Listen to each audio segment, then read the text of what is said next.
Eddie Gossage, track president of Texas Motor Speedway. If you could describe this dinner with racers in one word, what would it be? Unstructured. Well done. Yeah. And now for Dinner with Racers, presented by Continental Tire. with your hosts, Ryan Eversley and Sean Heckman. Placeholder radio sound. I'm a driver. I'm very angry. This is the sound of a driver on the radio during a race. What do you think I should order?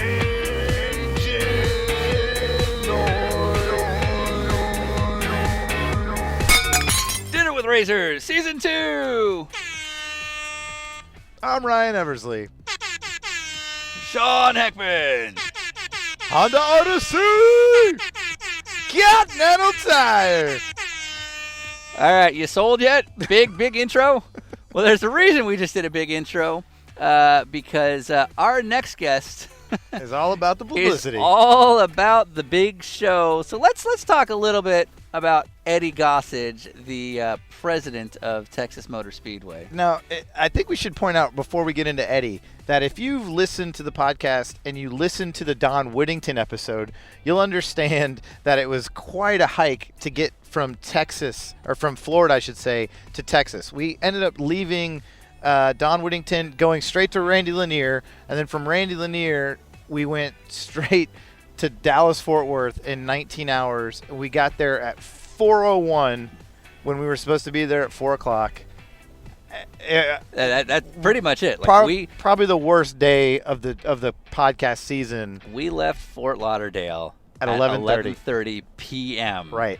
Fort Lauderdale, Southern Florida. Yeah. Got to Fort Worth, Texas at 4:01 p.m. the next day. I mean, we didn't even stop to get fast food. Yeah. All we had was like gas station chips. Right. Anything you get at a gas station is what we got to eat. Yep. We both got a couple hours sleep at most.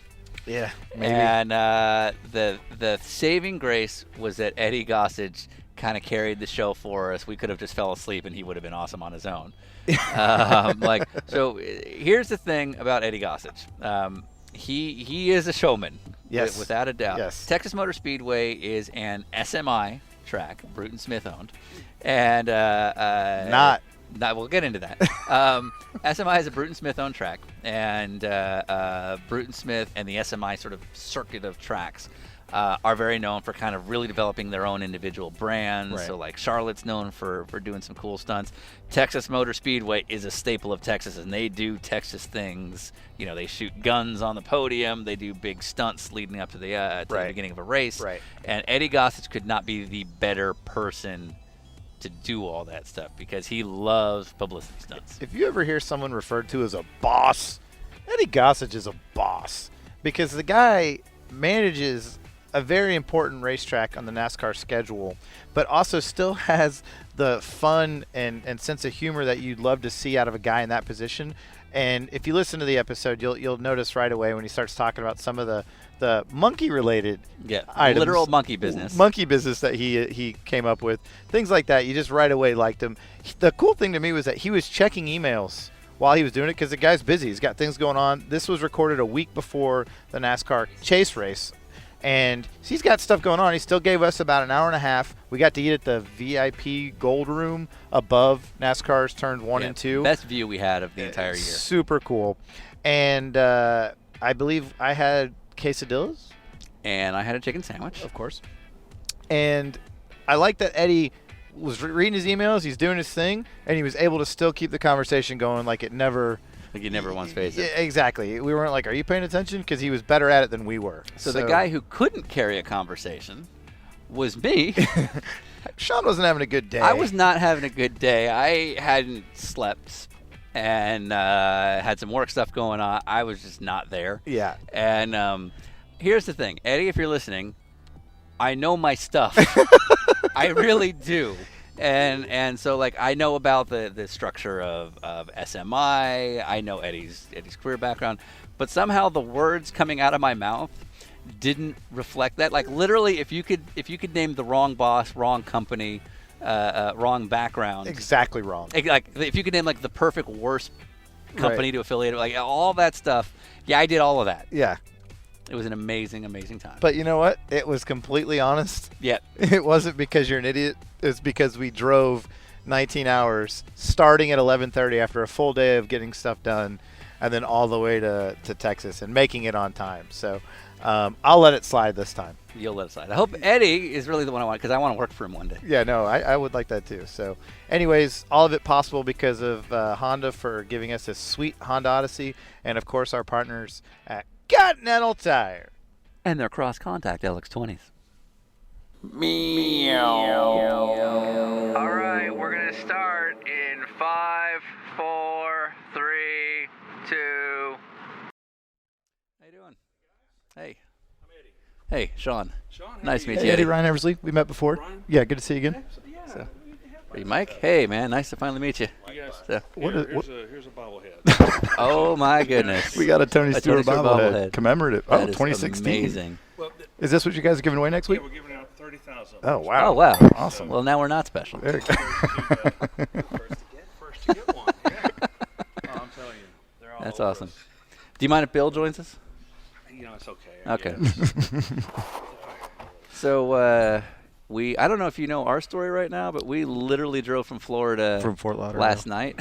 So we We left Fort Lauderdale at 11 p.m. You look Yeah. pretty refreshed. I mean, did you get a that's 'cause your shower? Because your bathroom. bathrooms are Yeah. Oh, fantastic. okay. Yeah. So what's the official name of this restaurant? This is the Speedway Club. The Speedway Yeah, Club. yeah. I'm talking about country clubs, and this is. And here we are at the country club version of at a racetrack, but we are literally overlooking NASCAR 2.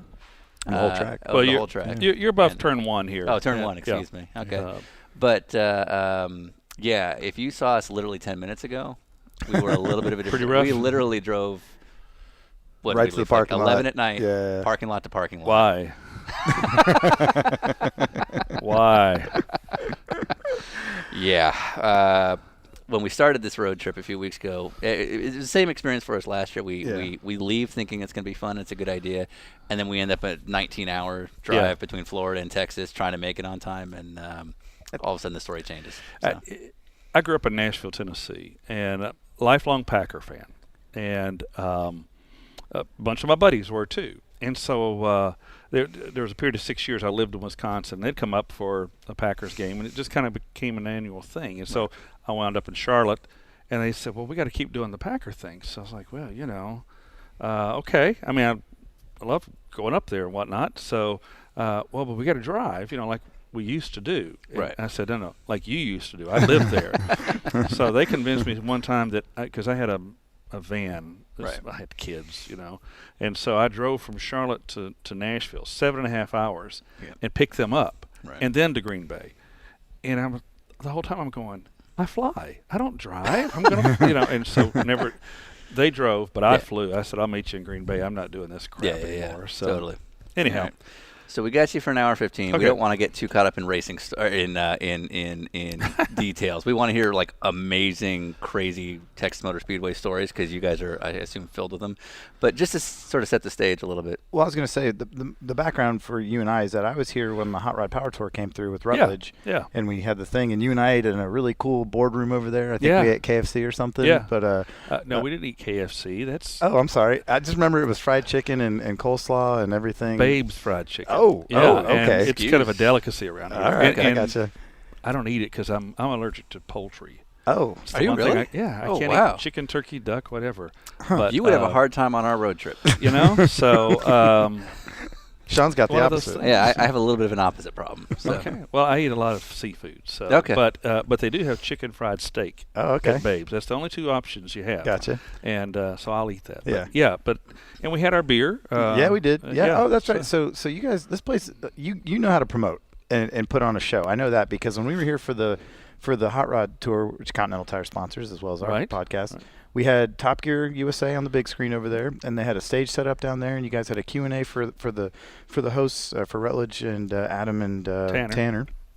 And then there's a double-decker bus, which is like a party bus on wheels, which we were in down there on the Yeah, we basically- fixed the air conditioner. Yeah, okay. It Since was then. brutally hot in there, I but believe that, yeah. it full bar and just the coolest bus ever. So I was like, okay, this guy knows how to party. We're going to be all right here. Nice. Well, So- just trying to get through the day. Yeah. So it's Friday, 4:30. We just began. We're actually literally qualifying over at Martinsville is on right now. But this time next week, these guys are going to be here. Okay, so let me make sure. This is the podcast we're doing This now. is the podcast. Yeah. Yeah, We're we on. don't. Okay, There's no okay. intro. Yeah, we started. All We right. don't it's do all the the whole same. like, oh, it's Okay, Eddie well, I better Gossage. clean up the language. No, no. I'm we just- bleep it. I'm just Yeah. kidding. I'm just kidding. Yeah, next Friday. Jesus. So why are you giving us time? I was asking myself that a while ago. I got a lot I need to be doing. And Yeah. I'm like, I think we Yeah. literally walked by the trophy getting pulled in here. may Or have. something. Yeah. Yeah, there was like May- a big old silver hat being put on a thing. Yeah, Okay. that's the trophy for next Sunday, and the silver cowboy hat. Yeah, So, that's yeah. what we exactly literally saw right. that being It's put so on as funny. we walked in. You know, Yeah. in April, it's a pair of wooden cowboy boots that are carved, and and then in November, it's the cowboy hat thing. Yeah. Because that photo runs from Victory Lane. That'll run all around the globe. Yeah, totally. And you want the people in Japan, Yeah. or Oslo, or Boise, California. to go without even thinking about it. Well, Yeah. that's Texas. Yeah. That wasn't Pocono. Yeah. Right, Or Well, wherever. this is, in my opinion, the only state in the union where you see more state flags than in than U.S. flags. It Well, always blows my mind. Let me every time. cite a fact to you. Okay, Of the 50 states, sure. only one state flag is legally allowed to fly at the same height as the U.S. flag. All others must be lower than. Right, and usually smaller. And I don't know about smaller, maybe, Sometimes. but Yeah, but sure, but it certainly, doesn't matter. certainly Yeah. lower. But the Texas state flag is legally, by Thank you. congressional order, allowed to fly at the same height as the U.S. flag. So, Wow. Yeah. Okay. So didn't know that, huh? No, I No, I really did didn't. not. Okay. Just throw that out at you. So, like I said, we want to jump ahead to like amazing Texas stories. Where this isn't like a topics of the week kind of thing. So we don't really care about next weekend specifically. But just to establish kind of your background a little bit. Am I correct that you were given the keys to Bristol at 22? Yeah. That is yeah. incredible. How did that like? Yeah. I can't. I know what I was like at 22. Which Yeah, I like was 2 years too. ago. So how did it? Because so Bristol was also an SMI track. No. Oh, it's not. No, Not at the time. Not then. Okay. This is 1980, January of 81. Okay. I moved. I came out of college in 1980. Okay. And went to work at Nashville Speedway, which is where I'm from, the fairgrounds, a half-mile track, which produced a lot of great guys like I can go way back to Cuckoo Marlin and David Sisko and guys like that, but certainly Darrell Waltrip and Sterling Marlin and Bobby Hamilton and Mike Alexander and so on and so forth. Right. And great racing tradition, great track, and I don't know why that track just, if you were good there, you were going to be a good cup driver. Yeah. Right. But anyhow, came out of college, and like every college kid, sent my resume everywhere looking for a job. Sure. And was stock car racing where you wanted to be? well, no, like every kid, I thought, well, I'll go into the NFL. I'll be a PR guy. in the NFL. Okay. Sure. And And that was your thing, was PR. That was kind of yes, sports PR, sports Okay. PR, and so It's a lot of useless. it's probably a good thing because I probably would have murdered some 22-year-old freak of nature who said, "No, I'm not going to do that interview." No, you're going to do that interview. Right. You're going to do that interview, and so it's probably, when I say freak of nature, you know what I mean. Big guys. That's yours. That's mine. Thank you. They're fighting over food. We've been in the car a long time. They're This is not a Pringle, just to be clear, so I'm very excited. pretty good. Yeah. Like first time I met Troy Aikman, I was like, my God, Troy, you ought to be an offensive lineman. He's huge. Right. And I would have just taken a gun into the locker room and just murdered one of them. Right. So it's a good thing. I wound up in racing. Right. Ed Clark, who's president of Atlanta Motor Speedway, was the 23-4-year-old general manager of Nashville Speedway. And so he had long hair and a beard, and so did I. So when they introduced me to him at the interview, I thought, man, I'm lucky. This is, because I had a beard and longer hair and stuff, and I was kind of fit right worried in. about that. So anyway, Ed hired me at $9,000 a year, Oh. and these two guys owned the track and also owned Bristol at the time.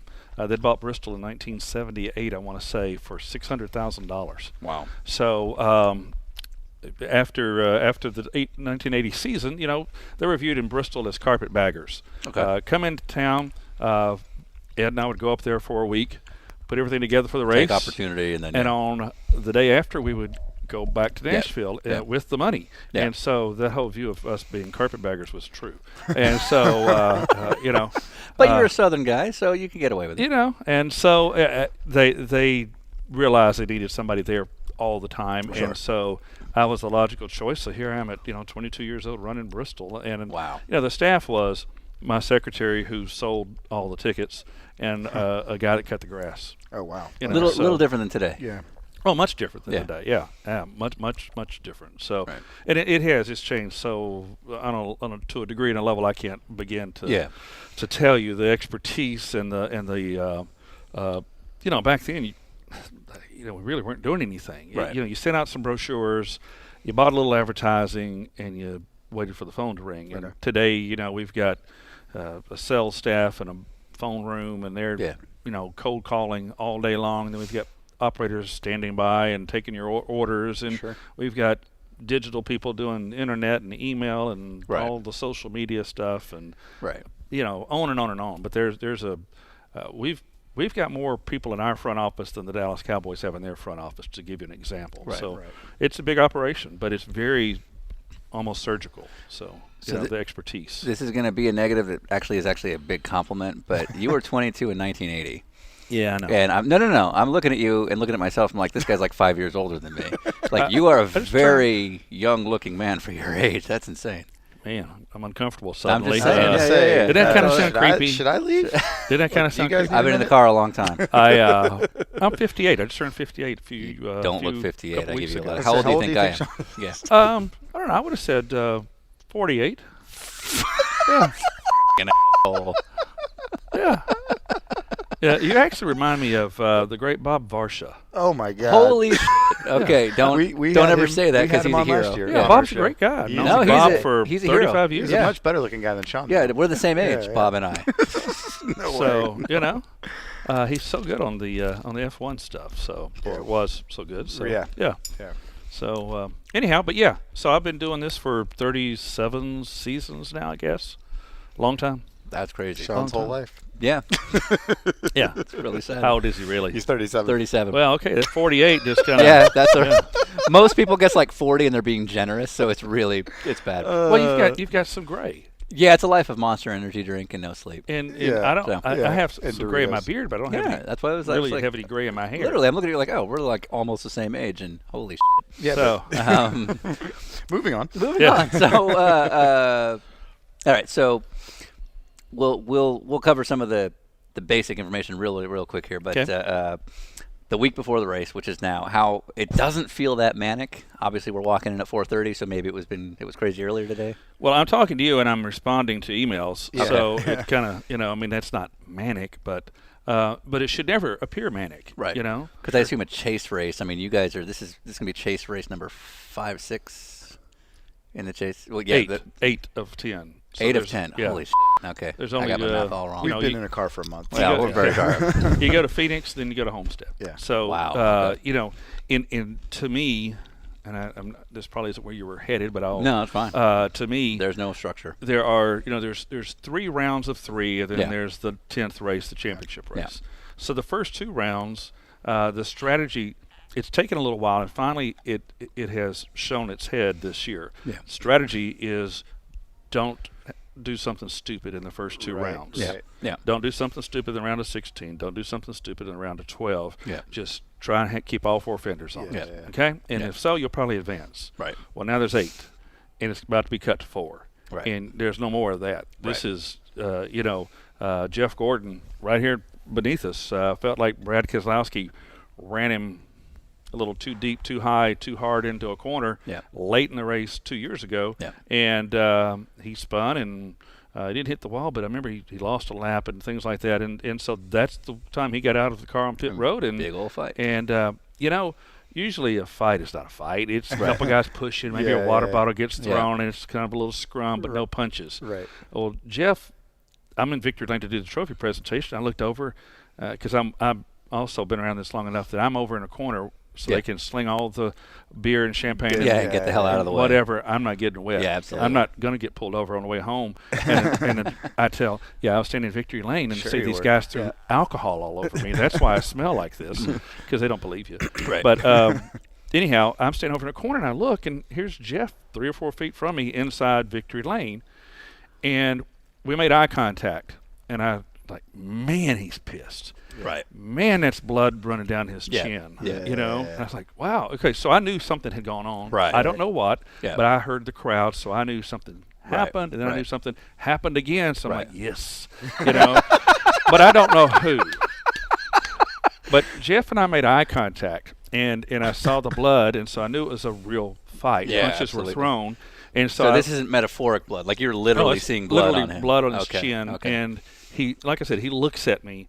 And so fast forward a few weeks later, we're in Las Vegas for the NASCAR banquet. And I'm talking to some people, and Jeff walks by and he stops and he goes, "Did you see me in Victor Lane?" I said, "Oh, yeah, it registered." He said, "I looked at you and I thought, oh, hell, of all places for me to do this." He said, "That's going to be the billboard. That's going to be." I said, "Oh, yeah." I said, "I love you, man, but I got to use it." You know? Gotta use it. He said, honestly, that was a thought that went through my head is, why did I do that here? Yeah. You know? Yeah. So I said, well Well, that's thank gotta be you for like, doing it here. It's got to be awesome because I mean, obviously, with only 3 races left to go and 2 before the final cutoff, This is serious. tension's high really Yeah. here. So you got to be excited because like it seems like every year there's a big intense. fight here. So. It's intense. It really is. That's awesome. And I got to tell you, I don't think the drivers, they're not going to say this. They don't like the chase. Yeah. Because anything that adds pressure in their view, that's not a good thing. Right, so, right. But I think the chase is great. Personally. Absolutely. You know? Did you? We've never really discussed too much of the chase because our show does not just NASCAR. We're doing all kinds of stuff. Right. Did the chase change ticket sales for you on the second race? No, it really hasn't. But Brian France called me before he put together the chase. Was it 10, 12 years ago now? And I said, "Hey, I'm with you, buddy. Whatever you need me to do or say, because I like this, Right. Well, he called me a few years ago and said, "Okay, we're looking at these 3 rounds and then a final race, 4 guys. However you finish that race determines the championship." I said, "Back that up. 1 race, that determines the championship." He said, "It does." And I said, I really like this. Yeah. No, I mean, except that it's not here. Yeah, of course. I can make that case why it should be. Right. But regardless, I like the elimination. I like the intensity level that it brings to it. And, every other sport has a playoff. And, I hear people say, well, Martin Truex has had a great year. Yeah. Okay, but he's out of the chase. Yeah. Well, just because you had a great year, once you get to the playoffs, everything gets reset. Yes. Right. And you got to keep winning. And if you don't win, the New England Patriots went undefeated in the regular season. They obviously went undefeated and won the AFC Championship, and they went into the Super Bowl with a chance to be the second undefeated team to the 72 Dolphins. And yet the New York Giants beat them in the Super Bowl. Yeah. Well, that's how it goes. That's it. Yeah. You don't get Right, the Super Bowl trophy Yeah. for being the regular season champion. That's Right, correct. right. And so every sport has it. And, I hate it for Martin because I have so much admiration and respect for him. But, that's It is what it them's is. the rules. Right. Yeah, exactly. Them's the rules. Yeah. So anyway. So, yes, I was 22 at Bristol. Nice. Okay. Okay. I was ahead. going to say, my favorite thing so far is that right away you admit to us who you are, which is the guy that loves to promote. You see the fight and you're like, oh baby, I'm going to be able to use that. And that's what we like when we were talking about guests for the season. I'm like, I'd really love to talk to Eddie Gossage because this guy has a what's it called, the Dinosaurus. Robosaurus. Robosaurus. Oh, That's yeah, it. yeah. Yeah. You have the Robosaurus. You have Evil Knievel coming out here. You got stunts all the time, and it's kind of what Texas is known for now. Is that you guys have not just a great racetrack, because all these like this, Atlanta and Charlotte are my favorite tracks for NASCAR. You have Big Hoss, which we're looking at here. World's biggest television. It's amazing. I got to watch TV on it once. That was pretty cool. And that's what this place is known for now. It's great racing, but also unique gimmicks that you kind of come up with. I'm sure your team and everything. Well, yeah, I was going to say I get all the credit, but I also get all the blame when they're bad. Right. Sure. Yeah. But We'll talk about Good that. people. Yeah. But So one of the things we wanted to ask was, you have all these cool ideas you're coming up with and putting out there. What are the ones that get shut down? That it's like, okay, we can't do that. That you're like, oh man, I had such a great idea. boy, and here's the problem: is I forget all of them because it's all about the next one. Yeah, I don't mean the good ones. I mean the bad ones. I mean the good ones too. Yeah. You kind of got to remind me sometimes, and I can tell you about the all-girl Go on. race team. Okay. Shauna Robinson driving, and an all-female pit crew in a truck race that we did, 15 years ago or whatever. But people will tell me and remind me, and I go, I forgot about that. Honestly, there have been some where I've said no to, but I'll tell you the most recent one that hasn't gone over around here, and I'm thinking about firing the whole staff because they don't realize the genius of this or the effort. Right. So in 2002, Sports Illustrated did a story on this goat that was over in just outside of Orlando, named Little Dell. Do you remember this? No, Okay. but It's we're a not- black goat, Okay. and its fur on its left side formed a perfect Okay. three. I do remember Yes. this now. Okay. Yeah. All right, so I saw that and I said, I want the goat. And Bring me the goat. yeah, and so we started chasing after the goat. The gentleman that owned the goat wasn't interested, loved Little Dell. And actually, I think he thought Little Dell was the key to his Fame and forever fortune. fortune. Yeah. And it didn't quite turn out that way. And sadly, the gentleman passed away, but we knew his wife, and they loved Little Dell. And so we explained that, when Little Dell, passed over that rainbow bridge to the other side, that we'd like to have Little Dell to pay homage to him, know, and have him stuffed. and so little Dell passed away, and the lady gave him to us. Okay. Because she, we like I there's said, we some kept in more. touch over those 15. Anyway, so in April, we brought Little Dell out and showed everybody Little Dell. Well, nobody on the staff here thinks that's a good idea. See, I thought Amazing. I think it's amazing. I thought it would be a great, here we are in the Speedway Club, Yeah. and I thought it'd be great to have Little Dell be the mascot of the Speedway Club. A stuffed absolutely. goat. Like, and and first thing maybe- you see when you walk in, kind of thing. And maybe you have like the Little Dell drink at the Yeah, bar. You right. could Little sell Dale stuff, burgers. stuffed It's- Little Dales in the gift shop. It's goat milk and I don't drink, but goat milk and vodka, Sure, and whatever, we'll figure it out. goat Yeah, cheese yeah, pizza. yeah. Sure. and that kind of stuff. And so the lady that runs the Speedway Club said, if you bring him into the club, I quit. She said, don't be bringing that goat into the club. Right.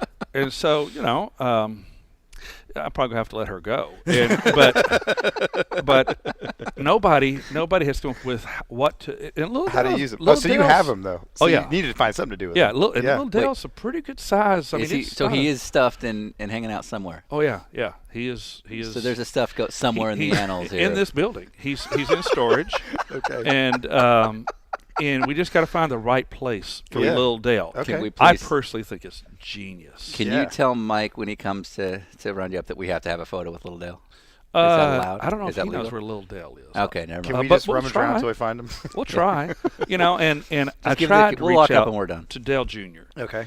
Before the race, like the week of, because I didn't want to tell him too far in advance, but I was trying to reach out to him. And so I said, hey, you need to call me when you get here.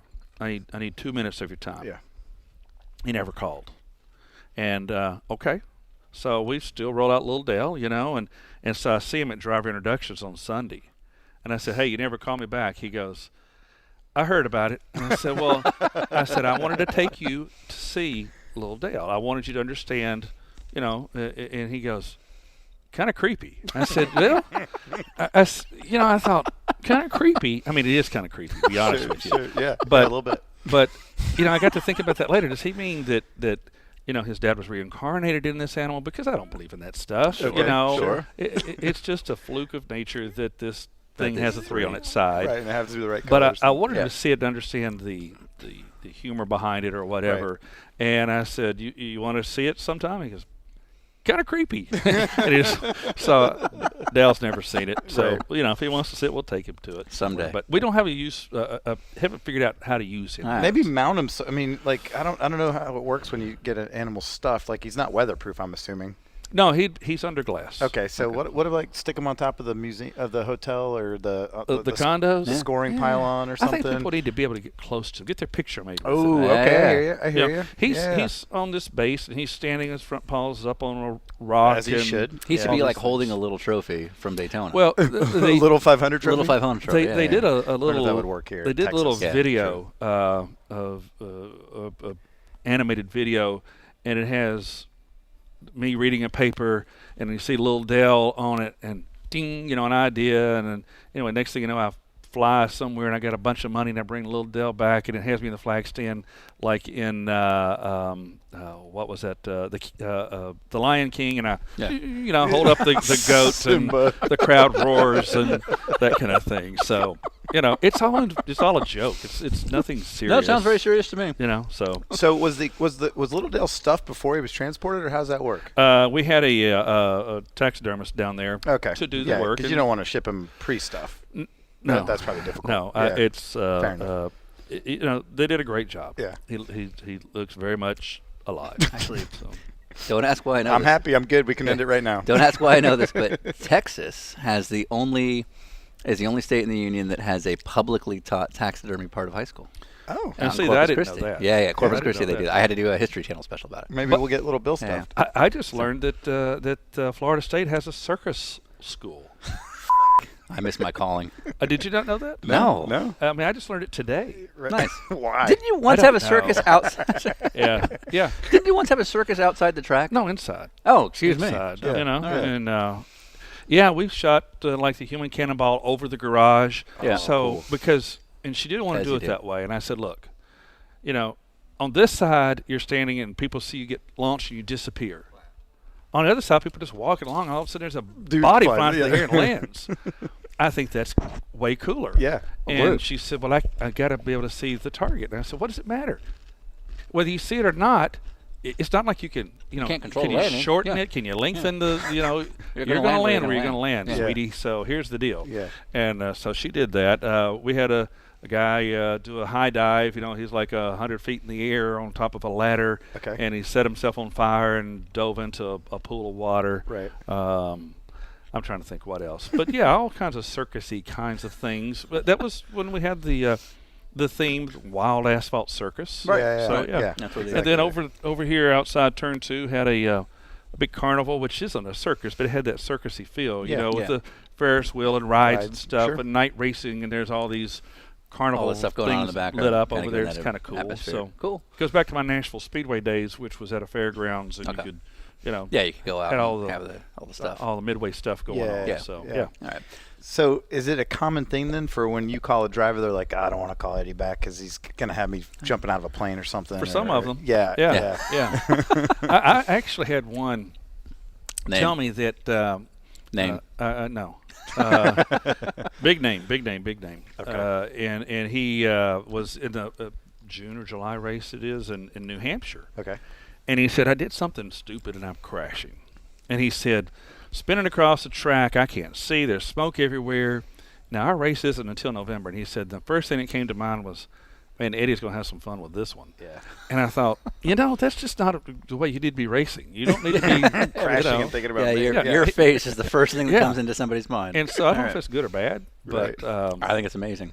So Kenseth told me one time, Matt and I are good buddies, and he said he'd run away with a race here. I mean, he was gone, and he said, I'm running down the back straightaway, and I thought, man, Eddie's going to be ticked when I get into victory lane, because I'm just because the race is so it's not dull. even close. Yeah. And I said, what'd you do? He said, nothing, just hammer down. But, and I said, well, I'm really pissed, okay? You could have backed it up a little bit, made it a little bit interesting, and that kind of thing. He said, I thought, just for a second, I was like, that scares me when the race car drivers tell me they think about my reaction to things when they're racing. Sure. That's Yeah. crazy. Yeah. So anyway, I don't know. So on the same kind of subject, is that the same way with other track presidents? Like if you guys are at a big meeting, all the presidents of tracks and owners are there, and you're like, hey, I was thinking, they're like, oh, here we go again. Actually, that brings up a very specific thing. So like, the don't go where you think I'm going to go. Okay. But I do a lot of PR marketing in the sports car world. Sean's the renegade. You stop of this now. You Pro fucking Am stop. sports car racing PR Excellent. people. Yeah. Yeah, you guys would actually work out really We'd well actually work out together. really well. Yeah. But the teams I work with are notorious for doing stunts, and sometimes I walk into a PR room and kind of get the kind of feel when I walk in. Is this you when you're meeting with track presidents? Oh, I don't think so. Okay. I mean, they may tell you otherwise, Okay. But no, I got a lot of respect for it. Really? Did they never shit on you that oh, it's only because he's got Humpy Wheeler as his boss, and so it's okay. Humpy's not my boss. Okay, or SMI? Wow. I don't know. Bruton Wow. Smith. Bruton Yeah, Smith. the other- Marcus the other Smith. I'm ones. very tired. Yeah. Bruton Smith, I'm sorry. Well, actually, it's Marcus Smith Marcus now, Smith, and you know, I got to tell you, Bruton and I've talked about this, Right. And I worked for him forever, and he's of course passed the baton on to Marcus, Right. who's just a great guy and a great promoter in his own right. But I've asked Bruton, hey, if I go too far, he goes, son, if you ever go too far, I'll tell you. But he said, I can't possibly figure out how you're going to go too far for me.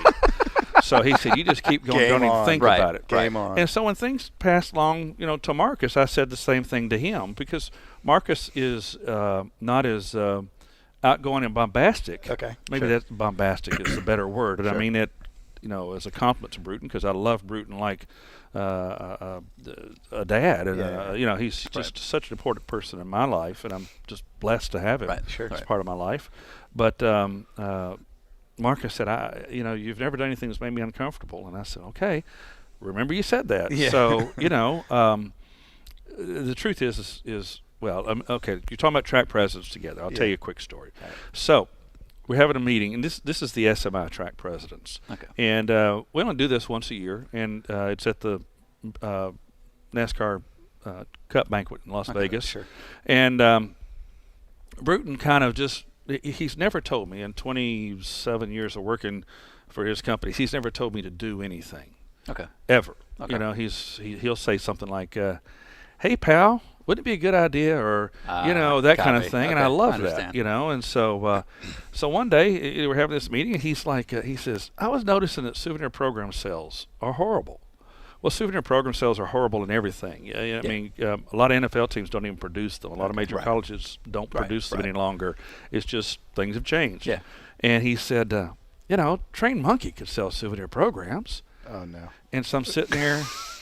Yep. And I'm kind of looking around the room. Yep. I'm not moving my head. I just want to see if anybody else is reacting. Yep. Nobody Yep. did. Okay. So I write Trained Monkeys souvenir programs. And so, I found me some trained monkeys, and we had them selling souvenir programs. Did it work? Did you sell more? I don't know about selling more, but ESPN loved it. Okay. All the What do you local got out there? TV. I mean, it was great TV, and so I go to tell this story race week in the media center. We're having a press conference, and I've got Mikey the monkey on my shoulder. Right. And his trainer, had taught me a little bit about him, and I knew Mikey a little bit, and so she gave me a sucker like a kid would have, And she said, if he gets a little bit antsy, just unwrap it and hand it to him. He'll be happy as he can be. So a little bit into the press conference, he starts getting a little bit, antsy, and so I unwrap it, and I'm answering questions. I just hand it to him, and he's happy now. He's happy. Sure. So, he finishes the sucker. Okay. And so he gets a little more animated, and the little more animated he is, the more the photographers are shooting photos and the flashes are going off, which makes him more animated, which makes them shoot more photos and more flashes go off. Right.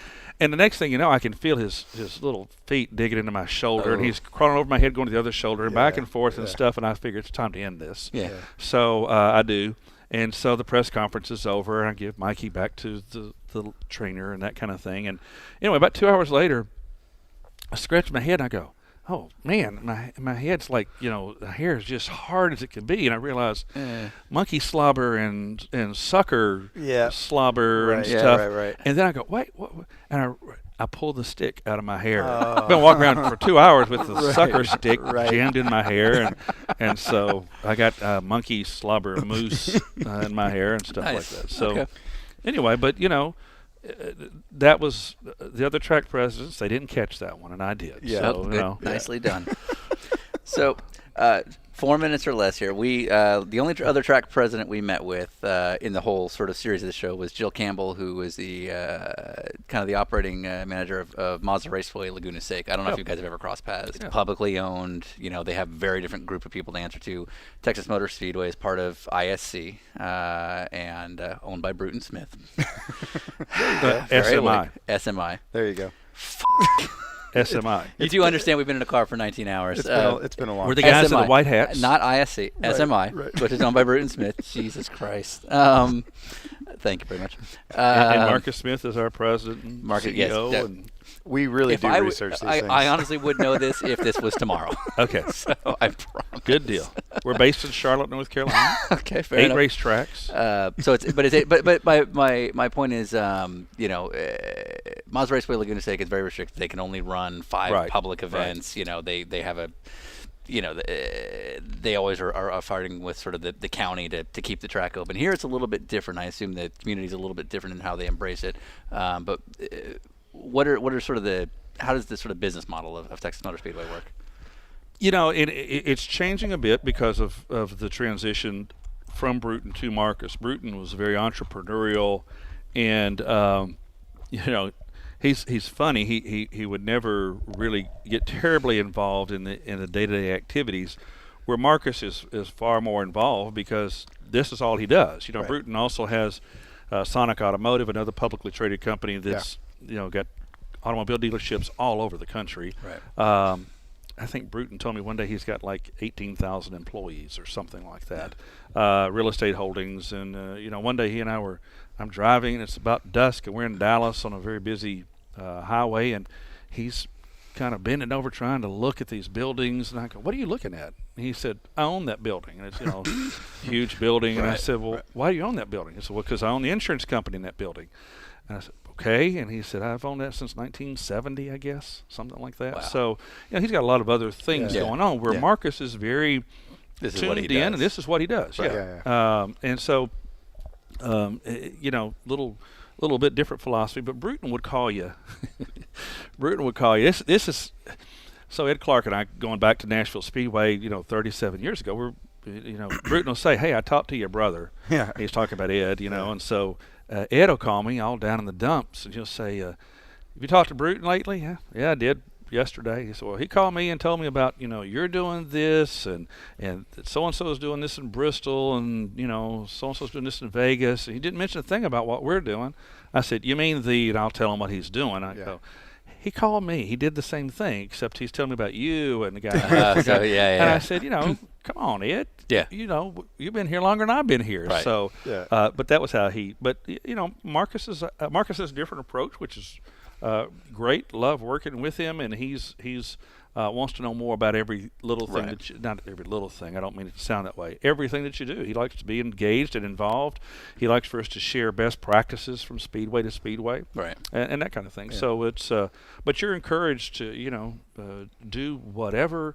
As long as it's successful, Right. And of course, in proper taste, and we're a very conservative group of people. And people don't realize that we're a very conservative group of people. Yeah, the monkeys may have tipped us the other way. But The stuffed goat. The stuffed goat.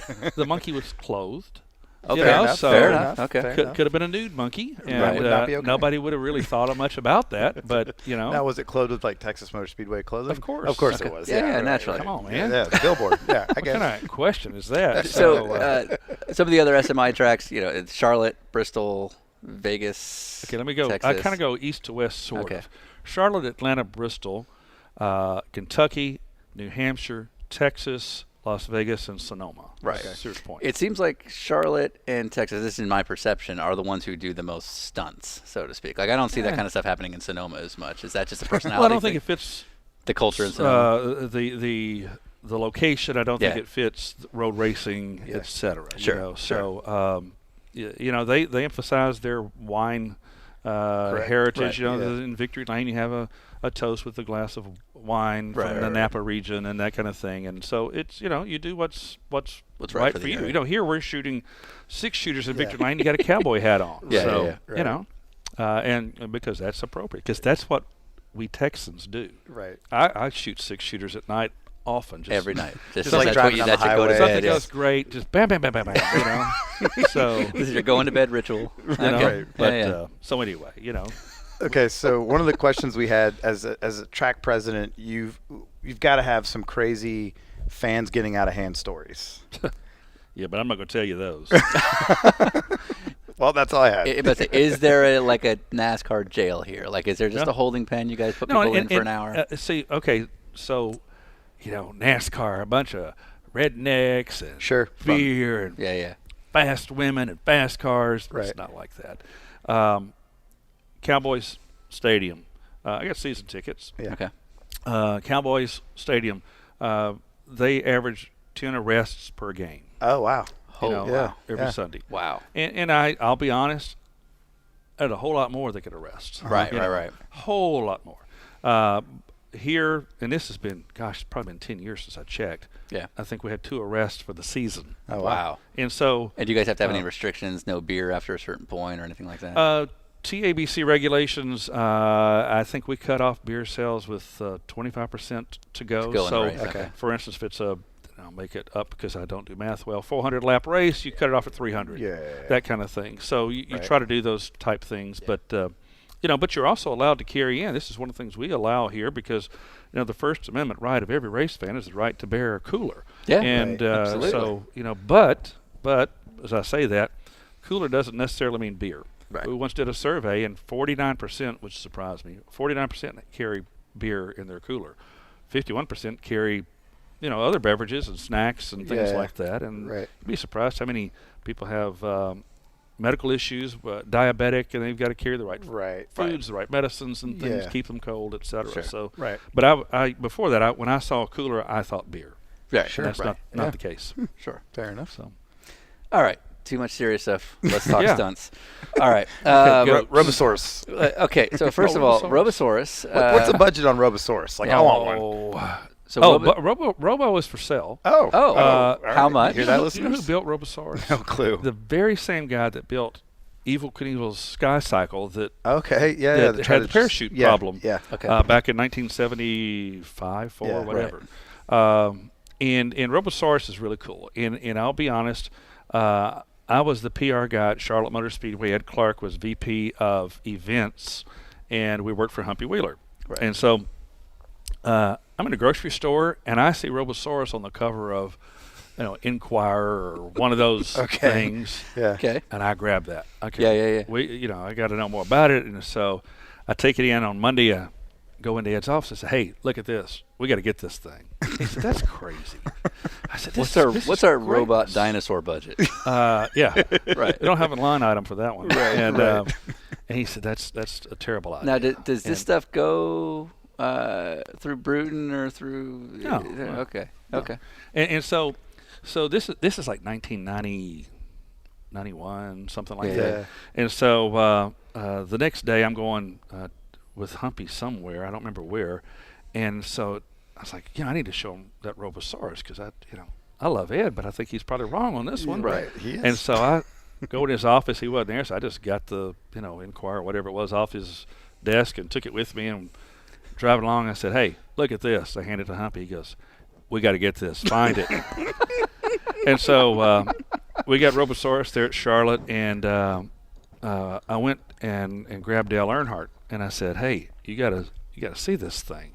And I said, "We're going to do a little exhibition on Friday." He's going to perform on Sunday. Okay. Going to do a little exhibition on Friday so all the TV cameras can get, Yeah. and there are 2 operators. You sit in the head like fighter pilots, one Sure. behind the One's other. doing one there. I said, "Why don't you operate the special effects? You want to do that?" And he said, "This is stupid." I said, "Well, you gotta just try it." So that night when everything is shut down, we get him in a Robosaurus with the pilot. He loved it. Yeah. Yeah, of course. And so he gets out and he goes, "All right." He says, 7:00 tomorrow morning. We're going to meet right here. He said, "I'm bringing my boy to show him this." So he brought Okay. Dale Jr. the next day, who was 8 or whatever. Yeah. Showed him that. So that afternoon we did Robosaurus, a little performance out there on the front straightaway, and we introduced the pilot. Out jumps, John Doe, Yeah. and his co-pilot, and the top opens up, and out steps Earnhardt. Of course, Yeah. the place goes nuts. Right. And so Robosaurus is a big hit on Sunday. Everybody sees it on TV. Yeah. So fast forward, 20 years, whatever, down the road, and I go, I wonder what Robo's doing these days. So I called up Robosaurus and booked him over here for an IndyCar race. This is probably, I don't know, 15 years ago, something like that. Yeah. And so brought him back again this summer. There's the challenge is to do something production-wise that's big enough to be seen. Right. Because our front stretch grandstands from one end to the other is 2/3 of a mile long. Right. Right. Massive. And so, and of course we have big Hoss now, but before that, you had to be able to see it or you weren't, so you have to think about big production. And Robosaurus certainly is big, Sure. with his size and crushing cars and breathing fire and chomping on them and All the stuff good like things that. you need. Yeah. Well, it does. It has all the elements. Yeah. Let me tell you. Here's the basic elements of promotion. If you can use a monkey, if you can use an elephant, if you can use fire. If you have all three or two of the three, two of them home run, all three grand slam. Right. So just one of those things. So Are you hiring? I know I'm off to a great start. Well, but, the one lady's well, getting fired for yeah, denying I World don't Health. think you want me in you want to run the Yeah. Speedway Club? No. Look at me. I don't Look think on you his want me face, running he's the like, Speedway he's Club. like, do you, Sean? Do you? Yeah. Nor do you want me fact checking. So I swear I'm more awake on other days.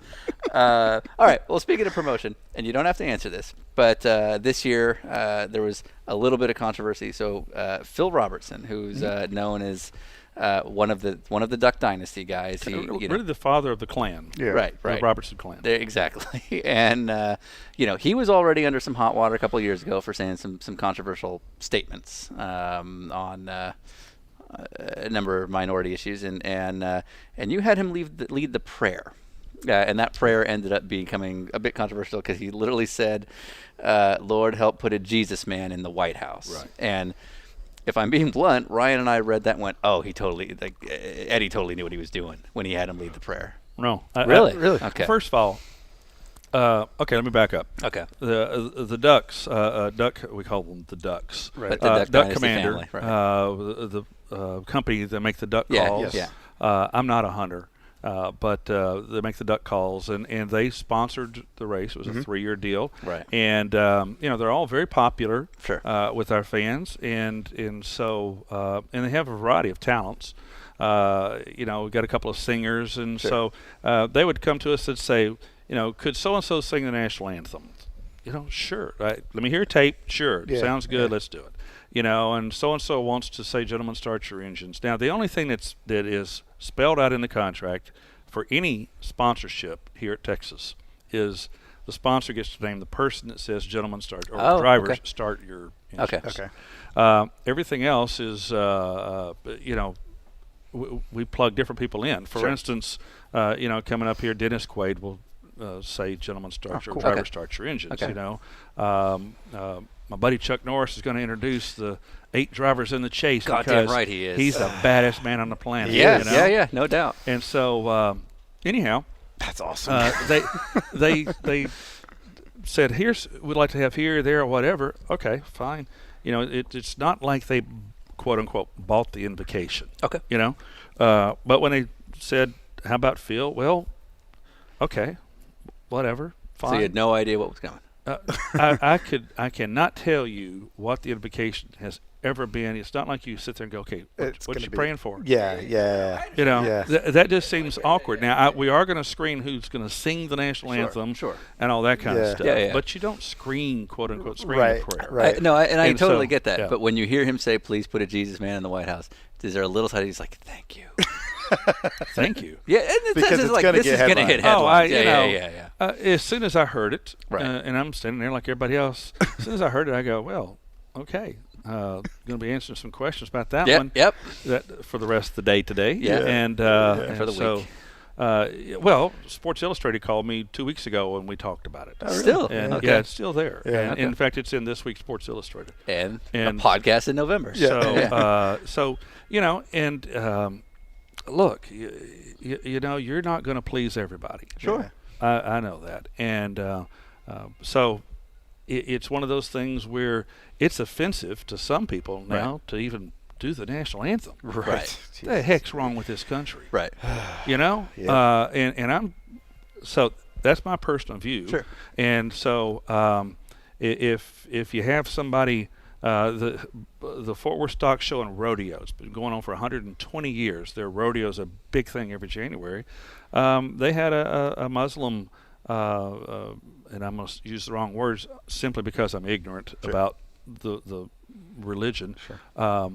But the minister, I don't know what you would refer to. Is that's no proper idea. or not proper? I don't mean any let's skip disrespect. past that. That's fine. But he gave the invocation Cool. one night before the rodeo, and so that was very controversial. Here in Fort Worth, Texas, far more controversial than Phil Robertson. Yeah, Right. absolutely. You know, Right. and so, but the point is that no matter what but the you nation's do, going to adopt it there's differently somebody. than Fort Worth. Yeah. Right. There's somebody that's, and so I didn't worry about it. It's just Oh no, you no, know, I understand not worrying about it, but one of those things where you go, it's just at a track with a reputation for fun promotion For Little Dale. Yeah, I mean, with stuffed goats, and so when we heard that, it was like, oh, I wonder if that was by design. And if so, you're a goddamn genius. No. Right. I am a believer. I am a Christian, but my personal views.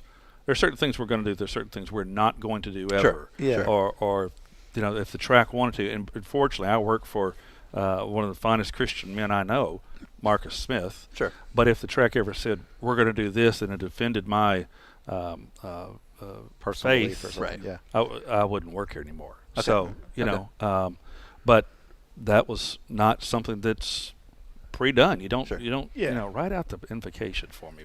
You know, Yeah, Right. it's No, not I a get thing. that. I It's totally not a get that. thing. So last time I was here, there was talk. I think I remember this correctly. Is Big Hoss getting bigger? Big Hoss is bigger Big than, Hoss is- than when wow. you were here this Okay, summer. all right, And yeah. How big is he right now? he is 200. He, she, it It's- is. I don't know. How do we Haas, refer that to sounds it? like Haas sounds like a masculine Okay, name to could me. be. I Yeah. mean, Okay. I'll let you decide. It We call it is, Caitlin. Uh, Then we can be whatever we want. probably wouldn't play well in Fort Worth. Oh, probably true. I'm from California. Big Caitlin. No, that didn't sound right. Big Caitlin. So No. you know, I Same. know That's Bruce Jenner or knew Bruce Caitlin. Jenner, Yeah. and I just can't imagine a 6'3" Caitlin. So Yeah, no, I right. understand. anyway, She's come up a lot on this season of Yeah. our podcast. Yeah. so Big Hoss. Let me just get to that and stay out of the other. Is it's 220 feet wide and the screen is 110 feet tall, and it was 100 feet tall. Okay. We added Yeah. 10 feet of height to it Right. Okay. because we have a scoreboard here that's behind me, a scoring pylon. Okay, yeah. And that's kind of antiquated, you know, light bulbs that light up and that kind of thing. And you know, because you've got the most amazing technical marvel that is on the planet, Yeah. the biggest television. What Absolutely. guy doesn't like the biggest television in absolutely. the freaking Oh, yeah. world? Yeah. And over here you got light bulbs you're screwing into To a form a pylon. Sure. And so we used to have two. We took one down, and we now have a digital scoreboard that goes across the bottom, Okay. in Okay. essence, of Yeah. Big Hoss. We could have done like TV stations do, TV networks do, and put the graphic on the screen Had where like you a can't scrolling thing. see Yeah. what is going on Takes away on the from it. screen. Yes. Right. Yeah. And we didn't want to do that. Sure. We left one pylon up just to kind of wean people off the pylon to Okay. Big Hoss, and in time this one will come down too. So Gotcha. it'll be exclusively the digital scoreboard underneath On the- Big Hoss. right. But that's why it's bigger. And you know, I know the podcast listeners can't see this, but to give you some scale, the words Texas Motor Speedway, those letters are 10 feet tall. You know, it's wow. it's 13 stories to Yeah. the top. Yeah. So it's a big boy. Yeah. Boy, is that does not impressive. do You it could drive justice, by here yeah. at night sometimes, and it's on. Oh, really? And I tell people, Like a maintenance thing, or they're just putting it on for the heck of it? well, I tell people, you know, I got a big old leather recliner, and I'm sitting in here with a bowl of popcorn in my underwear, and I'm watching TV. You know, it's just because Like, has anyone tried to 'cause pull a you can. prank like that? Just like, oh, late night HBO or something like that. we've watched a few movies. I mean, do you have a universal remote from here? You can like turn that thing on. No, man, it's tough to turn that thing on. Is it really? Does it Oh take yeah, a while it to takes like warm up? 3 laptops. I figured you'd and- have like an app on your phone, so you could be like, "All right, Real Housewives is coming on, guys. I need 20 minutes." DVR. Yeah, Yeah. exactly. Rewinding it. But no, it's you know, it's like launching a missile. Yeah. You know, Yeah. so Well, it's- you gotta have the codes and you know 2 keys. Two And you keys. break Yeah, this right, thing. And right. So and Marcus and I talked about this because they have a big screen in Charlotte, Right. and I said, "Do you know how to operate this?" Is the back of our building. He said, "I can fly it." I can't land it, but I can fly it. And like so that. it's I like kind of that. a good Fair market. description, you know. I went to Charlotte a couple years ago during Christmas, and they were showing like Christmas movies, and then they had like a light attraction where you could drive in. Do you guys Right, do we that do here that as well? too. Yeah, that's Yes. great. Yeah. And tens of thousands of people come through here and ride through the light show, and Right. and you know, you got a Christmas Vacation playing Yeah. or whatever on the big screen, and it's cool. I got granddaughters who love it. Yeah, sure. So and they don't have to pay. Yeah. So That's the best now, part. now my son and daughter-in-law, they got to pay to get in, but I'm not Okay. going to charge my own grandkids. Right, but you your know. kids. My own kids, I'm well, kind of hey, done with You're them. running a business here. Yeah. I'm done with them. You All know. right. We do a pass-along question on the show, and I don't know if you know the name Randy Lanier, Yeah.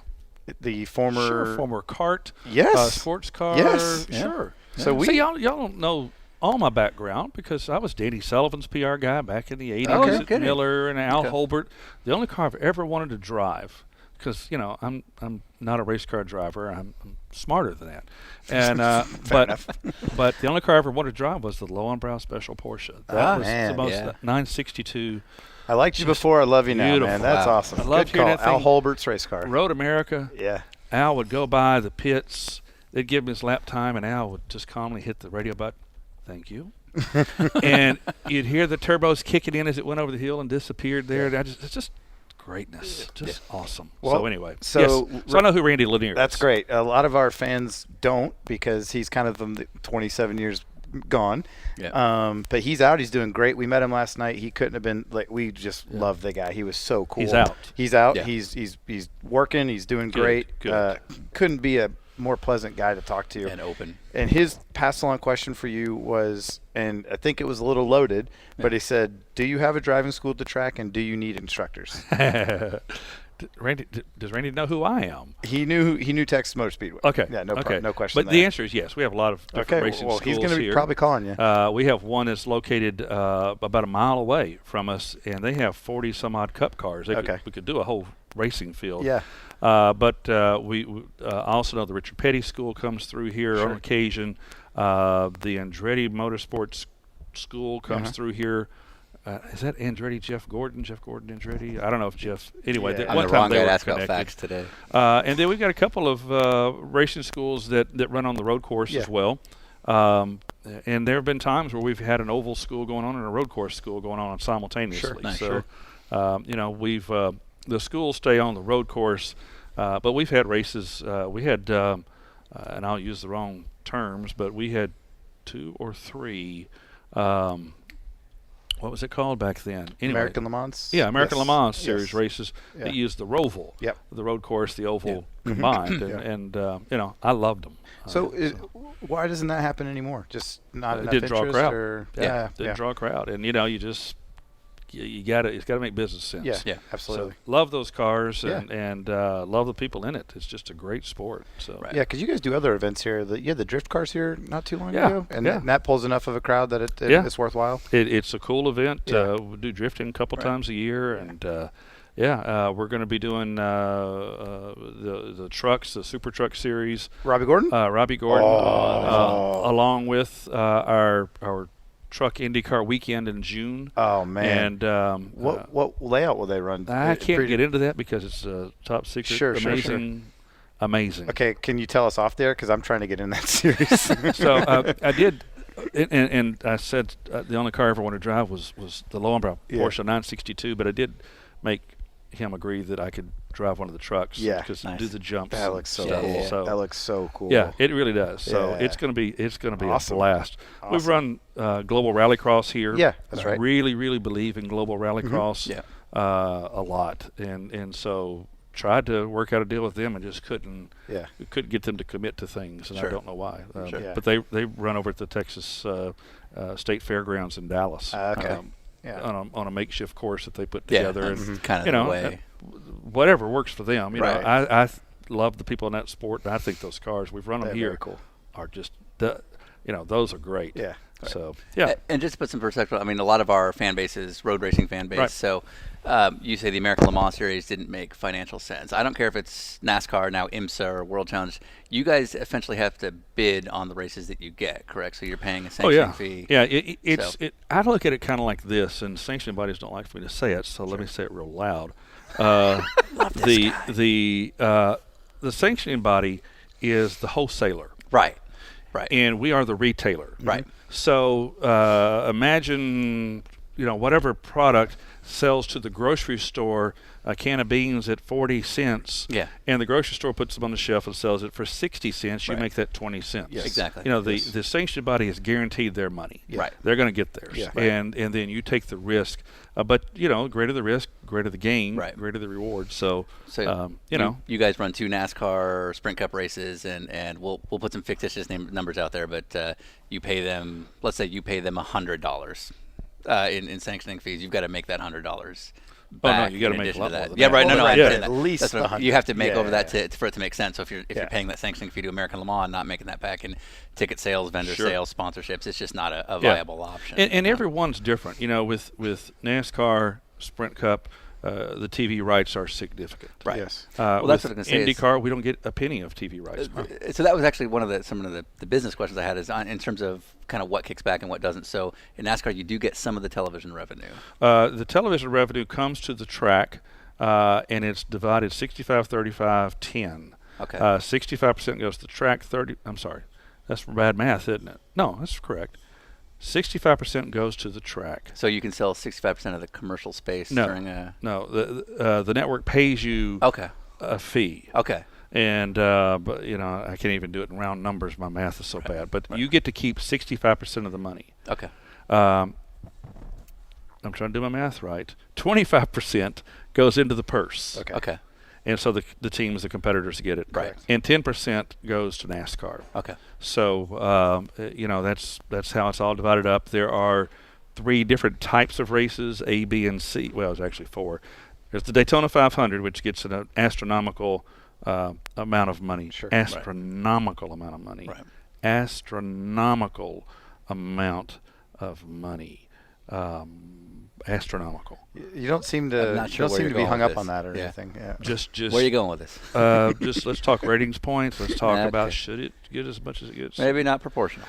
So anyway, and then there's A, B, and C getting different amounts, and I don't know how exactly they being NASCAR determined that because prior to the 2001 in 2000 and prior, each track negotiated their own TV rights. Oh, I see. And Okay. so the problem with that is that TV network might pay track X $20,000 Right. for their TV rights. Then the next week they're paying another track $1 million. Right. And that was an inequitable for the purse distribution for NASCAR. Sure. The key to success for the NFL has been that they share all the money. It all goes into the pool. They Right. split everything up. Sure. So we So- approached NASCAR and said, hey, we ought to be doing this. Right. And that's what, and NASCAR agreed. And, so anyway. So a B tier race would be something that's probably more likely to be watched, something in the Chase or something that's one of the bigger events, so to speak. or market or things Okay. like that have Yeah. to do with it. Right. Attendance, but also purses. Purses are not the same. Let me shock you. Daytona 500 pays the largest purse because he gets the largest amount of TV money. Okay. Right. By far. Right. Astronomical. Don't know if I mentioned that. Keep Okay. going. Do you know what the second highest paying race purse of the year is? Think for a minute. What would it be? Brickyard? Homestead. Brickyard, Homestead. For the finale, I was just saying. The Coca-Cola 600? 600 in Charlotte Memorial Day weekend. yeah. Yeah, no. It is next Saturday's AAA Texas 500. Oh. Yeah, well, I want an explanation. Tell me why. Because it's not Indianapolis. It's been there for a million years. It's right. not Charlotte. It's not They have Homestead. the It's, best guy running the track. well, anyway. Biggest TV. Okay, you know who the third? Okay, so if Texas, November in Texas is the second, then you would think, okay, then the Brickyard at Indy or 600 or whatever. No. It's April in Texas. Really? No kidding. Yeah, just bend right over. So, show me the formula. Yeah.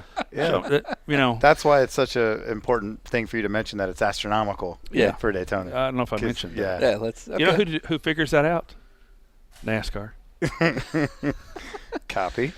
So despite Thank you for being so honest with us. Yeah, that's pretty actually awesome. very Oh, refreshing. I thought you'd had to read between the lines. I wasn't. No, we're not that smart, as you learned. and things like track signage or Yeah. event signage. Okay, so basically the split on things is you split up the TV money, you pay a purse and a sanction fee. Right. Sanction fee is significant, and you know, again, that's something I'm not allowed to tell you. Sure. Get into details about. Because of the contract, but you know, whether it's officials or all those cameras they mount everywhere now to measure everything or whatever, you know, they're going to charge the tracks for that, Right. and you know, to administer the race. So that's what a sanction fee is. Yeah. But everything else you get to keep. Okay. You know, the track signage is ours. Okay. The suite. VIP luxury suite skyboxes, that's us. Yeah. The midway, which we call the fan zone, that's ours. Okay. The vendors that are there, they pay X for the space So rental fee. against a percentage of sales. Oh, you do keep some of the sales. Well, whichever's the greater of the two. Okay, I More understand. likely you'll get Okay. into the percentage of the sales. Okay. Okay. And more of those have gone away, obviously, as they've gone to the Fanatics tent right. store. But oddly enough, despite the fact that some fans, and I'll be honest, I didn't like it either. I liked all those rigs. It was Yeah, bright, exactly. colorful, That's and that's fun. what I remember about going to All NASCAR like that. races. Vendor row. Yeah. Yeah. Well, you know, they're selling more merchandise out of the tent. Yeah. And so And it's more consolidated, you sure. think about it. You know, I want to touch it. I want to. Is it true to size? Is it? Right. Oh, they're using the cheap T-shirts Yeah. here. Yeah. I want to know. So you know, and so it's worked out well. Okay. So despite our appearance, we did actually research this. We just forgot it all when we showed up, and by that I mean me, really. But when we were looking things up on YouTube, there was one very specific video that was amazing to watch. Do you remember Spanky Jr.? Spanky. The stunt from Spanky Jr. It's an amazing Oh, I've YouTube known clip. Spanky forever. Spanky Spangler. Yeah. Okay. Yeah, Spanky Jr. Was that over at the dirt track? It That looked was- like it was Oh, right here. Okay, That's this right. is where you crashed into the stack That's of cars. the Yeah. the most amazing video Yeah. we've seen today. Yeah. Really? Yeah, it was pretty impressive. It's a slow day. You know, that's a good one. Yeah. Yeah. I don't want to do it. Did you? Right. Was there? I assume there was no practice. Well, no, you don't practice that stuff. I've told Robby Knievel a million times.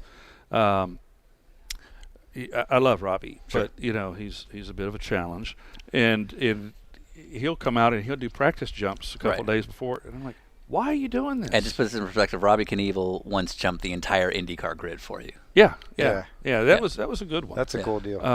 Yeah, that was a good one. And but he'll come out. He did before that, and did 20 jumps a day or two before. And I'm like, first of all, I'm like, Robby, when's the last time you rode a motorcycle?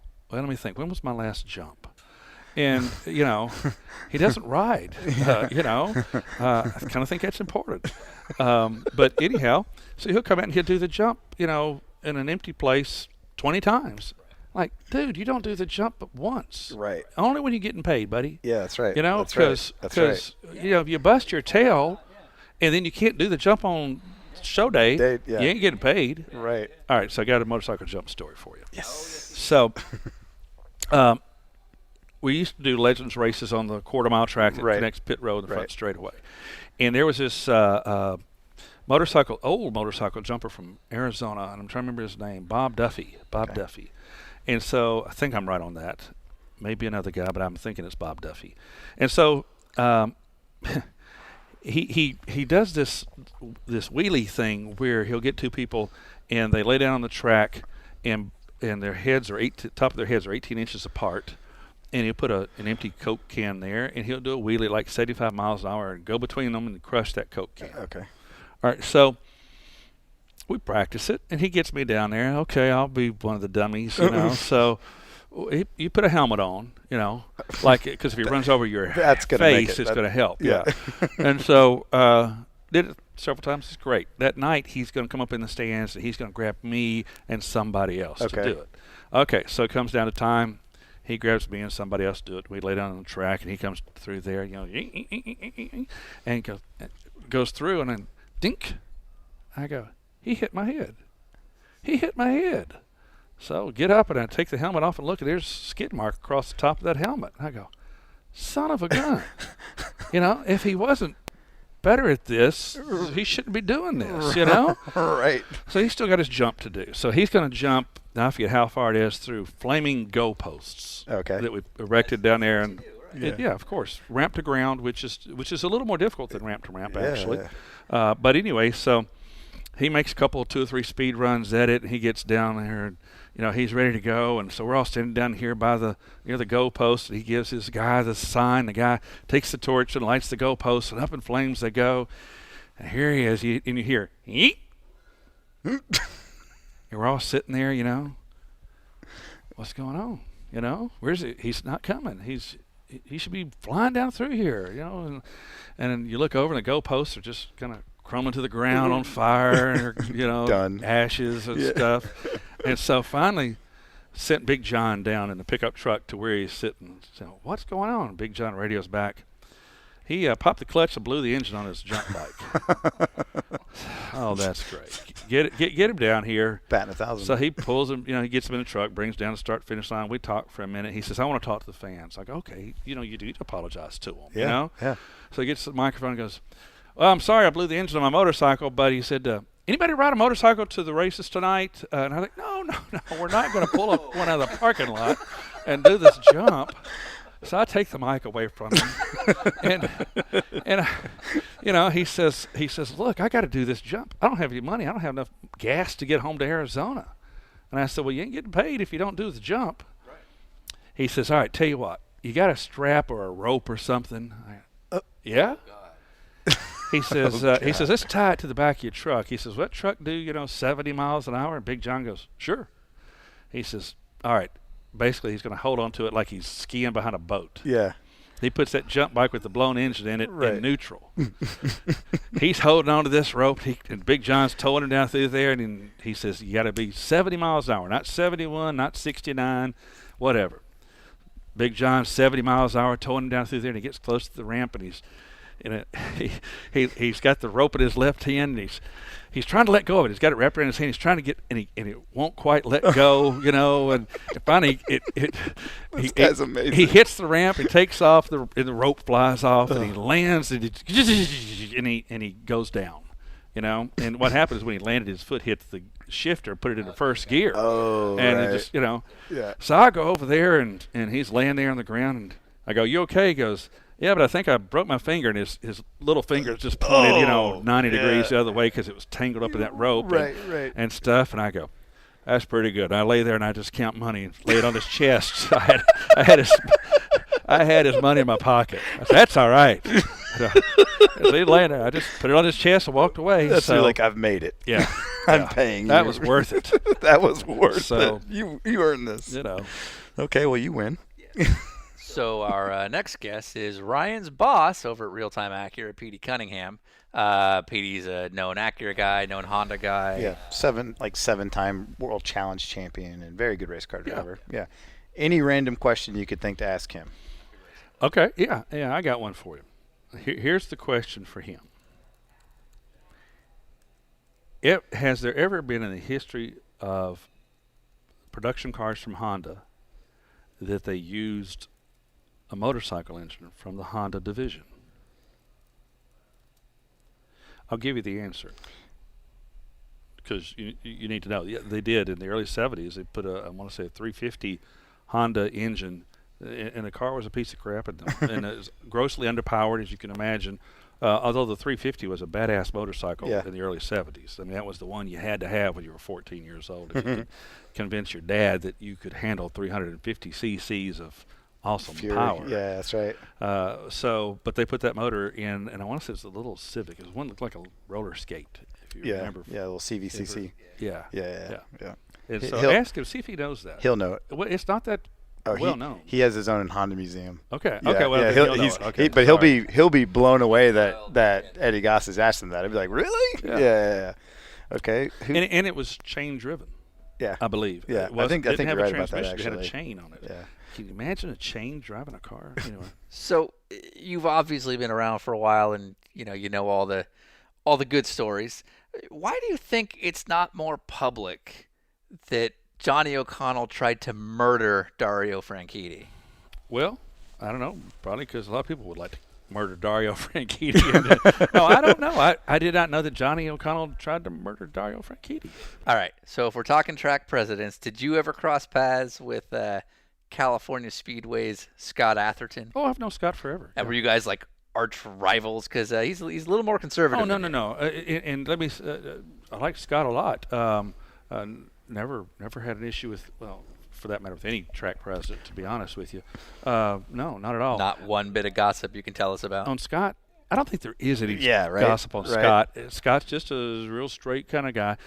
There are different ways, clearly, to run racetracks. And you mentioned Sears Point, Sonoma, a while ago. Yeah. Steve Page is a great promoter, does a great job out there, but his style is completely different than my style. Yeah. And I don't. Well, for instance, yeah, Steve. I couldn't see Steve doing a monkey thing, you know. And so everybody has their own way of doing things, Yeah. and it doesn't mean that my way's right or their way's right or whatever. It's just everybody's different, and I don't know how to do this and not do it the way I'm doing Right. it. And if you tell me, boy, you can't do that stuff anymore, I don't know what to do. Yeah, don't change a thing. Now, understand though that's only like 2 or 3% of what you get to do during the course of a year. Yeah, absolutely. 97% of the time you're a businessman running a business, being a manager. So no, but you need to have a monkey on your Rolodex. You need to have Robosaurus on your Rolodex. That kind of thing. You got to know where to find those things. Remember, monkey, elephant, fire. The 3 elements. Okay, that's a question then. Outside of those 3 things, what should we do, Sean and I, to make this podcast more famous, more popular, more well-received? Famous? Yeah. Okay, for instance, I've always wanted to have a tight wire walker between this building and the condos over there that'd during be cool. a race. That'd be cool. Yeah. On Monday Night Football back in the day, things like that used to happen, Yeah. particularly when they were on Halloween, Okay. oddly enough. And people would get famous for the crazy things that they do. Okay. Now, Yeah, I'll do it. Will you? Worst thing that happens is I die. That's how I Yeah, figure. I have a contract. I can't But kill myself. see, but yeah. I figure that NASCAR would stop the race. Somebody's in a dangerous, precarious position, etc. But that would get big ratings. We would definitely. Yeah. If you may not know this story, there's a great documentary on it, and a movie was done recently about a guy that did World Trade Centers. between Yes. the World Yeah. Trade Towers. So Yeah. Trade Center. So anyway, it Okay. could happen. So tight right, high rise. I'm just here to tightrope help. Walk. Okay. Yeah. remember on your way down, he was just helping. So The last thing you'd think though is like he's gonna love this. exactly. But and I got to go. Yeah, for sure. Because my wife just texted me and said, "I'm here. Let's go." Oh no. There are certain people, for instance, at NASCAR that get me, Yeah. and there's a bunch of them that don't. Sure. And so Jim Hunter, the late Jim Hunter, told me about a particular executive at NASCAR, and he said, I'm walking in a hall, and all of a sudden he's, Hunter, come here. Look what he's done now. Look at this. And Hunter said, I walked in, and he said, I'm looking at it over his shoulder at the computer, and he goes, don't worry about it. He goes, this is wrong. You cannot have this. He goes, just wait. He says, I don't know what he's going to do, but he knows what he's doing. Just wait, watch. And so, it all worked out. And I got Mike Helton his first job in racing. I knew Mike. He was a radio ad salesman for a radio station, a little bitty AM radio station in Bristol. And I helped him get his first job in racing. And so, every once in a while I'll call Mike or Mike will call me and I'll say, hey, look, I'm going to say this or I'm going to do that. He goes, okay. Or he'll say, I really wish you wouldn't. And I'll say, well, I mean, how bad? I really wish you would. Okay, then I won't. Or he'll go, well, I don't like it. But you know what I'm doing? Yeah, I know what you're doing. So, he gets it, that kind of thing. And so there are certain people there, Mike being one of them. Mike and I have this knack of knowing when we're talking, NASCAR president, track president, and when it's just Eddie and Mike shooting the breeze about whatever. Right. And so it works out well. But, he gets it, and there's some others that get it. And then there's a bunch of them that just don't. Yeah. But there's a bunch of them there that never been to a racetrack in their life. And so Yeah. that's a problem. Fair enough. So All right. Well, we know you got to go. Sorry. So, don't apologize. this is fun. So Continental's got the check.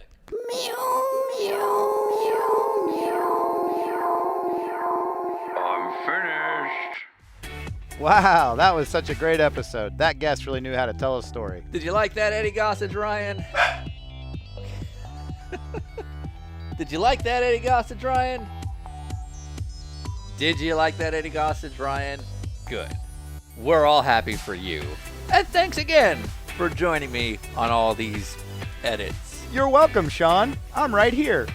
All right, super huge, mega shout out to Eddie Gossage for joining us. It's hard to describe how tired and out of it we all were. Not just from the 19-hour drive. You got to understand it's a 19-hour drive overnight with little sleep on the back of an exhaustive couple days to get there between late nights of work, recording all day, etc., etc. So Eddie really carried that one for us.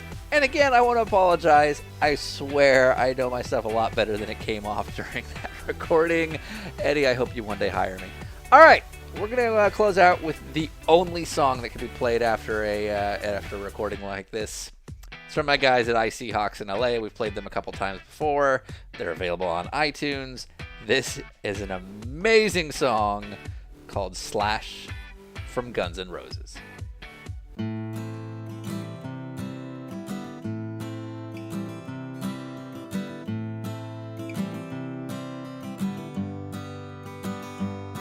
Well, he walked into the party, blew everyone away with his long curly black hair and his California shades.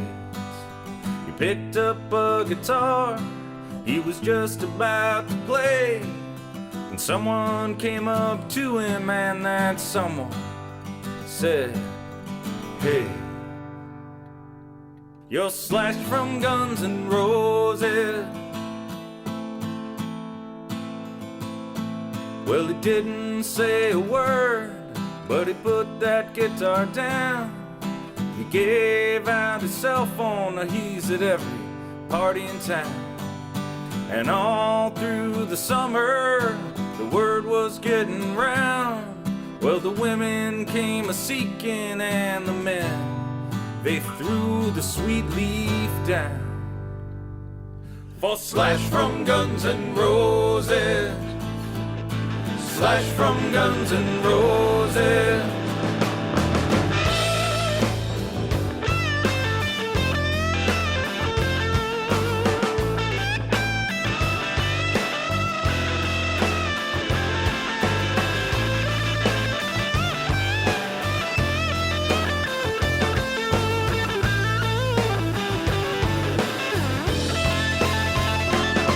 At the top of the highest hill in the hills of Hollywood, two mansions were competing to see who could throw the biggest, brightest party this town has ever seen.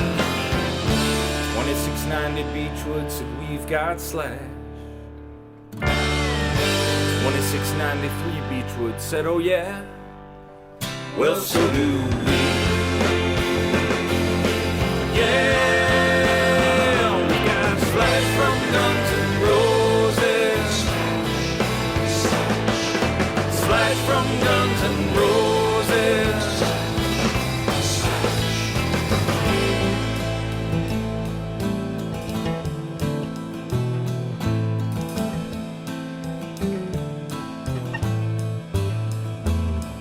As the DJs raged in the two backyards, there was fighting in the street. The attorney and the publicist pulling hair and gnashing teeth. Well, Slash came out of the mansion to see what was all the fuss.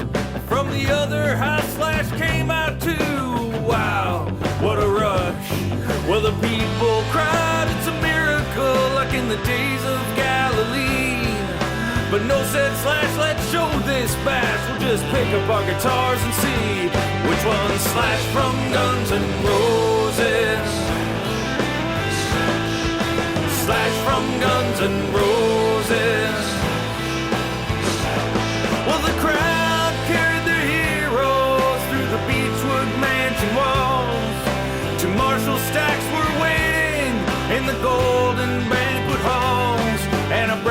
light split.